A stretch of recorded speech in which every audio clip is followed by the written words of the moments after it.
Cheryl, tonight the I-Team uncovering many Illinois homes where the first line of fire defense is up in smoke. Smoke alarms out of date, not working, or non-existent. We found a new law designed to keep you safe leaves out the state's largest city, potentially putting millions at risk. Still very vivid. October 4th, 1994. Twin 4-year-old brothers Jordan and Justin Rodriguez accidentally start a fire at their Northwest Side home while playing with a lighter. Their mom quickly tries to get everyone out the back door. I looked behind me and my brother wasn't there. I didn't have any hesitation. I didn't know what I was doing. My instinct was, that's my brother, I gotta save his life. Jordan ran back inside the burning home, but couldn't drag his brother out. And I remember just looking at him and basically hugging him.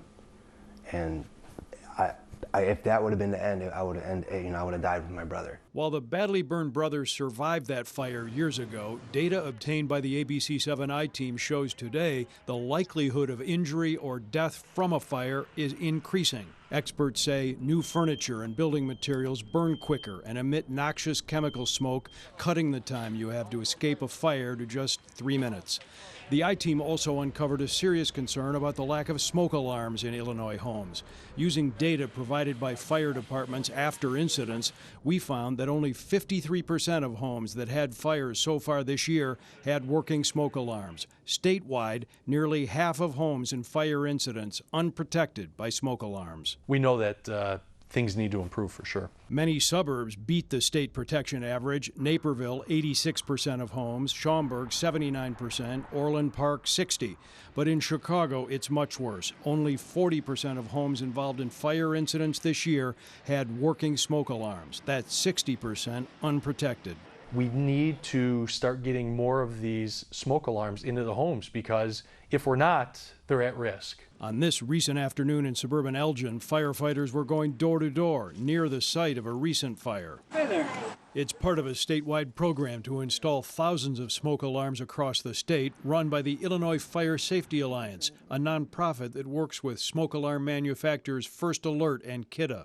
Nearly 87% of properties visited as part of the program had no smoke alarms, expired alarms, or alarms that didn't work. That's 2 neighbors to your left and 2 neighbors to your right if you're the one that has the functioning smoke alarms.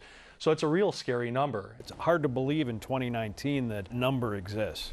Yeah, and it is, and people take for granted that that smoke alarm is up there and working. This can happen. This isn't just something that happens down the street, across town.